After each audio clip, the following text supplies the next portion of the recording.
अपना मानव जनन तंत्र जो चैप्टर है वो चल रहा था। इसमें हमने जनन की परिभाषा पढ़ी कि जीवों में संतान उत्पन्न करने की प्रक्रिया को जनन कहते हैं। फिर पढ़ा में मनुष्य में जो लैंगिक जनन है वो पाया जाता है और मनुष्य में जनन तंत्र को दो भागों में बांटा जाता है, नर जनन तंत्र और मादा जनन तंत्र। इन नर जनन तंत्र के बारे में कि नर जनन तंत्र है उसके तीन भाग थे, प्राथमिक जननांग, सहायक जननांग और सहायक ग्रंथियां। प्राथमिक जननांग के रूप में वृषण पाए जाते हैं, सहायक जननांग के रूप में वृषण कोष, अधिवृषण और शुक्रवाहिनी पाई जाती है और सहायक ग्रंथियां हैं वो प्रोस्टेट ग्रंथि और काउपरस ग्रंथि वो सहायक ग्रंथि के रूप में पाई जाती है। ठीक है, तो इस चैप्टर में हमने जो नर जनन तंत्र है ये पिछले वीडियो तक ये टॉपिक है वो कंप्लीट कर लिया था और अपना जो अगला टॉपिक है वो आएगा मादा जनन तंत्र। तो देखो मादा जनन तंत्र है, इसके बारे में पढ़ते हैं। मादा जनन तंत्र, तो मादा जनन तंत्र को भी 4 भागों में बांटा गया है। ठीक है, पहला भाग होता है इसका प्राथमिक जननांग। प्राथमिक जननांग के रूप में अंडाशय पाया जाता है। मनुष्य में जो नर में प्राथमिक जननांग के रूप में वृषण पाए जाते हैं और मादा में प्राथमिक जननांग के रूप में अंडाशय पाया जाता है। फिर दूसरा पॉइंट है सहायक जननांग। सहायक जननांग के रूप में अंडवाहिनी और गर्भाशय, मादा में सहायक जननांग के रूप में अंडवाहिनी और गर्भाशय पाया जाता है। सहायक ग्रंथि होती है बार्थोलिन ग्रंथि, बार्थोलिन ग्रंथि, और चौथी आती है स्तन ग्रंथियां। ठीक है, तो यहाँ से अपन मादा जनन तंत्र है वो स्टार्ट करते हैं अंडाशय से। प्राथमिक जननांग के रूप में मादा में पाया जाता है अंडाशय और प्राथमिक जननांग के रूप में नर में पाए जाते हैं वृषण। ठीक है, देखो अंडाशय, मादाओं में एक जोड़ी अंडाशय पाए जाते हैं, यानी मादा के अंदर एक जोड़ी अंडाशय होते हैं। ये उदर गुहा की पृष्ठ भित्ति से जुड़े रहते हैं। उदर गुहा की पृष्ठ भित्ति से अंडाशय है वो मादाओं में जुड़े रहते हैं। जिन तंतुओं से अंडाशय उदर गुहा की भित्ति से जुड़ा होता है उसे मेजोवेरियन तंतु कहते हैं। ठीक है, यानी मादाओं में एक जोड़ी अंडाशय है और ये अंडाशय उदर गुहा की पृष्ठ भित्ति से जुड़े रहते हैं और ये उदर गुहा की पृष्ठ भित्ति से जिन तंतुओं से जुड़े रहते हैं उन तंतुओं को मेजोवेरियन तंतु कहते हैं। अंडाशय द्वारा अंडाणु का निर्माण तथा मादा हार्मोन एस्ट्रोजन तथा प्रोजेस्टेरोन का स्रावन किया जाता है। और अंडाशय है, अंडाशय के द्वारा अंडाणु का निर्माण की क्रिया होती है और अंडाणु है ये मादा युग्मक होता है। जैसे वृषण के द्वारा शुक्राणु का निर्माण होता है, शुक्राणु नर युग्मक होते हैं, वैसे ही अंडाशय के द्वारा अंडाणु का निर्माण होता है और अंडाणु मादा युग्मक होते हैं। इसके अलावा अंडाशय है, अंडाशय एक अंतःस्रावी ग्रंथि के रूप में भी कार्य करती है और अंडाशय अंतःस्रावी ग्रंथि के रूप में एस्ट्रोजन तथा प्रोजेस्टेरोन हार्मोन है ये स्रावित करती है। ठीक है, तो ये हो गया अंडाशय। अब है अंडाशय की संरचना। अगला पॉइंट है अंडाशय की संरचना। अंडाशय के बाह्य भाग को वलकुट तथा भीतरी भाग को मध्यांश कहते हैं। अंडाशय का जो बाह्य भाग है, बाहर वाला भाग है, उस वाले भाग को वलकुट कहा जाता है और अंडाशय के भीतरी भाग को मध्यांश कहते हैं। ठीक है, अंडाशय का बाह्य भाग तो क्या कहलाता है वलकुट और भीतरी भाग कहलाता है मध्यांश। मध्यांश में ट्यूनिका, एल्बुजिनिया तथा जनन उपकला के स्तर होते हैं। तो अंडाशय के 2 भाग हो गए, बाहरी भाग वलकुट और भीतरी भाग मध्यांश। अब इस जो भीतरी भाग है मध्यांश, इस मध्यांश वाले भाग के अंदर ट्यूनिका एल्बुजिनिया एक संरचना पाई जाती है, इसका नाम होता है ट्यूनिका एल्बुजिनिया और दूसरी संरचना होती है जनन उपकला। तो ट्यूनिका एल्बुजिनिया और जनन उपकला ये 2 स्तर है वो अंडाशय के मध्यांश वाले भाग के अंदर स्थित होते हैं। वलकुट तथा मध्यांश में स्थित, वलकुट तथा मध्यांश में स्थित दर्वा भाग को स्ट्रोमा कहते हैं। तो अंडाशय का वलकुट भाग है और अंडाशय का जो मध्यांश भाग है, इन भागों में एक दर्व भी पाया जाता है और इस दर्व भाग को स्ट्रोमा कहा जाता है। दर्व भाग का नाम क्या होता है स्ट्रोमा।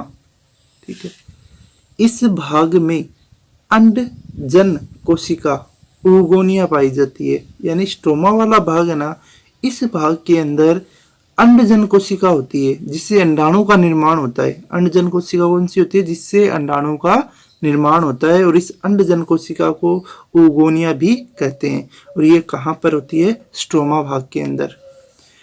oogonia में यानी इस अंडजन कोशिका में या oogonia में समसूत्री विभाजन द्वारा इनकी संख्या में वृद्धि होती है। यानी पहले इस अंडजन कोशिका के अंदर समसूत्री विभाजन होता है, और समसूत्री विभाजन होने से इस oogonia की कोशिका के अंदर वृद्धि होगी, यानी इनकी संख्या में वृद्धि हो जाएगी। तथा इसमें से अब जितनी ये बहुत सारी oogonia कोशिकाएं बनेगी, क्योंकि इनमें हो रहा है समसूत्री विभाजन। समसूत्री विभाजन से कोशिका दो कोशिका में विभाजित होगी, फिर इन दो में वापस होगा तो 2 से 4 बन जाएगी। इस प्रकार समसूत्री विभाजन होता रहेगा।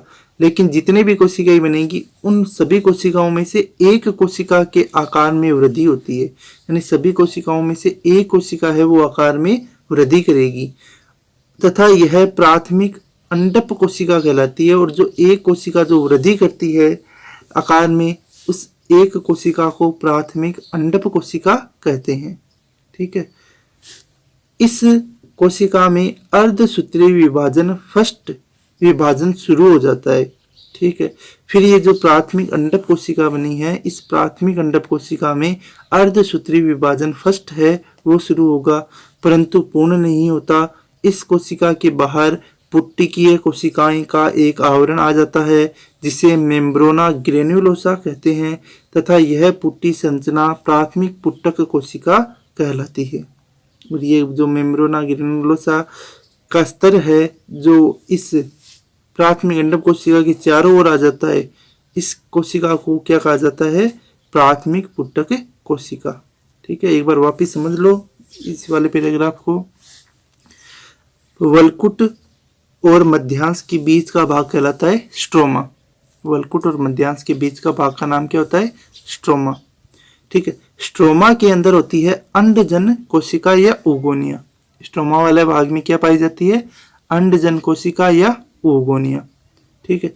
इस oogonia के अंदर समसूत्री विभाजन होने से इनकी संख्या में वृद्धि होगी, यानी इस oogonia की संख्या है वो बहुत सारी हो जाएगी। फिर इन बहुत सारी कोशिकाओं में से एक कोशिका आकार में वृद्धि करती है। एक कोशिका के आकार में क्या होगी? वृद्धि। और यह वृद्धि होने के बाद में, ठीक है, एक कोशिका आकार में क्या होगी? वृद्धि होने के बाद में इस कोशिका को, जिस कोशिका में वृद्धि हुई है उस कोशिका का नाम हम देंगे प्राथमिक अंडप कोशिका। अब इस प्राथमिक अंडप कोशिका है, इस प्राथमिक अंडप कोशिका में अर्धसूत्री विभाजन फर्स्ट है वो शुरू होता है लेकिन पूर्ण नहीं होता। यानी अर्धसूत्री विभाजन फर्स्ट की क्रिया है वो इसमें शुरू हो जाती है लेकिन पूरी नहीं होती। ठीक है। इस प्राथमिक अंडप कोशिका के चारों ओर पुट्टकीय कोशिकाओं का एक आवरण आ जाता है। यानी इस जैसे एक कोशिका है, ये प्राथमिक अंडप कोशिका है। ठीक है। ये प्राथमिक अंडप कोशिका हो गई। इस प्राथमिक अंडप कोशिका के चारों ओर पुट्टकीय कोशिका को ऐसे एक आवरण आ जाएगा।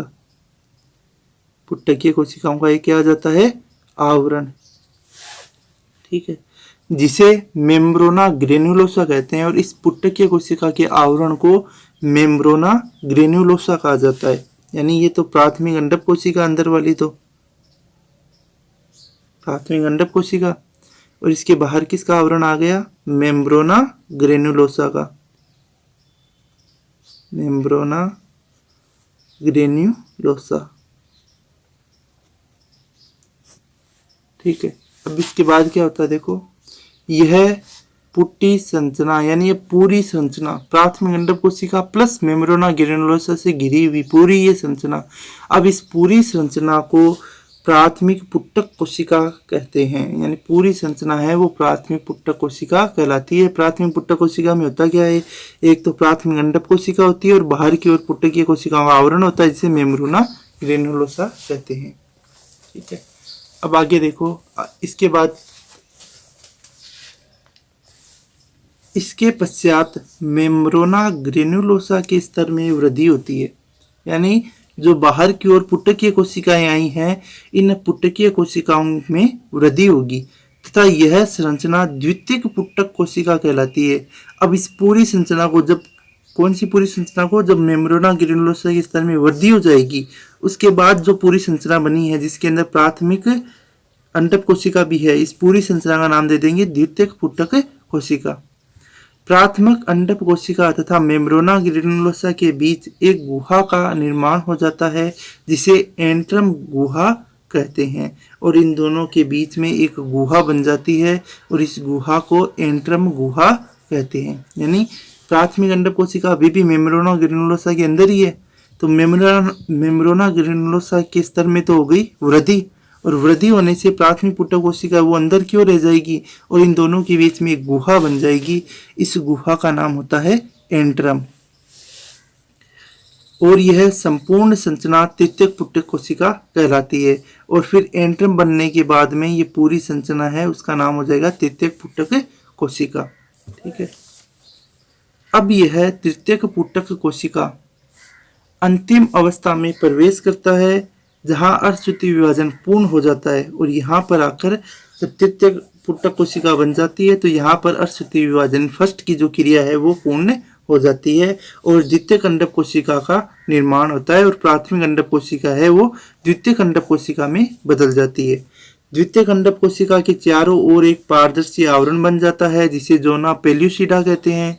द्वितीयक अंडक कोशिका के चारों ओर एक पारदर्शी आवरण आ जाएगा, इस आवरण का नाम होता है जोना पेल्यूसिडा, तथा इसके बाहर पुटक कोशिकाओं का एक आवरण बन जाता है जिसे कोरोना रेडिएटा कहते हैं। यह संपूर्ण संरचना परिपक्व ग्राफियन पुट्टिका कहलाती है। इसके फटने से द्वितीयक अंडक अंडवाहिनी में चला जाता है जिसे अंडोत्सर्ग कहते हैं। ठीक है, अब ये पूरी क्रिया है, इसको एक बार वापस है पूरा समझ लो। स्टार्टिंग कहाँ से होती है? स्ट्रोमा से। स्ट्रोमा क्या है? वलकुट और मध्यांश के बीच में पाया जाने वाला द्रव। वलकुट और मध्यांश क्या है? अंडाशय में पाए जाने वाले दो स्तर, बाहर के स्तर को वलकुट और बीच अंदर वाले स्तर को मध्यांश कहते हैं। तो मध्यांश में द्रव होता है, उस द्रव का नाम होता है स्ट्रोमा। स्ट्रोमा के अंदर होती है एक अंडजन कोशिका। ठीक है, इस अंडजन कोशिका में समसूत्री विभाजन होने से इन अंडजन कोशिकाओं की संख्या में वृद्धि होगी। इनकी संख्या में वृद्धि होने से इनमें से जो एक कोशिका है वो आकार में वृद्धि कर लेगी, और एक कोशिका आकार में वृद्धि करने के बाद में उस कोशिका का जो नाम है वो हो जाएगा प्राथमिक अंडक कोशिका। ठीक है, फिर इस प्राथमिक अंडक कोशिका में अर्धसूत्री विभाजन फर्स्ट शुरू हो जाएगा लेकिन पूर्ण नहीं होगा। प्राथमिक अंडक कोशिका में अर्धसूत्री विभाजन पूर्ण नहीं होता, तो इसमें और क्या क्या परिवर्तन होते हैं? प्राथमिक अंडक कोशिका के चारों ओर एक पुटकीय कोशिकाओं का आवरण आ जाता है। इन पुटकीय कोशिकाओं को मेम्ब्रेना ग्रेनुलोसा कहते हैं। ठीक है, और ये मेम्ब्रेना ग्रेनुलोसा प्लस प्राथमिक अंडक कोशिका है, इस पूरी संरचना को क्या कहा जाता है? प्राथमिक पुटक कोशिका। ठीक है, इसके बाद में मेम्ब्रेना ग्रेनुलोसा के स्तर में वृद्धि होगी, और मेम्ब्रेना ग्रेनुलोसा के स्तर में वृद्धि होने पर जो संरचना बनेगी उसको द्वितीयक पुटक कोशिका कहेंगे। इसके बाद में मेम्ब्रेना ग्रेनुलोसा और जो प्राथमिक अंडक कोशिका है इसके अंदर इनके बीच में एक गुहा बन जाएगी, इस गुहा को एंट्रम कहते हैं, और एंट्रम बनने के बाद में इस पूरी संरचना को तृतीयक पुटक कोशिका कहते हैं। और तृतीयक पुटक कोशिका है, इसी के अंदर अर्धसूत्री विभाजन फर्स्ट की क्रिया है वो पूरी होती है, और इसके अंदर जो उपस्थित प्राथमिक अंडक कोशिका है वो अर्धसूत्री विभाजन पूरा होने से द्वितीयक अंडक कोशिका में बदल जाएगी। फिर द्वितीयक अंडक कोशिका के चारों ओर एक पारदर्शी आवरण बन जाएगा जिसे जोना पेल्यूसिडा कहते हैं, और इसके बाहर पुटकीय कोशिकाओं का आवरण बन जाता है जिसे कोरोना रेडिएटा कहते हैं। ठीक है, तो जो द्वितीयक अंडक कोशिका के चारों ओर एक पारदर्शी आवरण को तो कहते हैं जोना पेल्यूसिडा, और इसके बाहर की ओर जो पुटक कोशिकाओं का आवरण एक और नया बनता है जिसे कहते हैं कोरोना रेडिएटा। और ये पूरी संरचना है, इस पूरी संरचना को कहा जाता है ग्राफियन पुट्टिका। ग्राफियन पुट्टिका। ठीक है, ग्राफियन पुट्टिका है। ठीक है, यह ग्राफियन पुट्टिका के फटने से जो इसके अंदर द्वितीयक अंडक है वो द्वितीयक अंडक अंडवाहिनी में चला जाता है, और द्वितीयक अंडक के अंडवाहिनी में चले जाने को ही अंडोत्सर्ग कहा जाता है। द्वितीयक अंडक को का अंडवाहिनी में जाना अंडोत्सर्ग कहलाता है। ठीक है, तो ये अपना जो अंडाशय है, अंडाशय में अंडोत्सर्ग की क्रिया किस प्रकार होती है, जो द्वितीयक अंडक है उसका निर्माण किस प्रकार होता है, उसकी पूरे उसके बारे में हमने यहाँ तक पढ़ लिया है।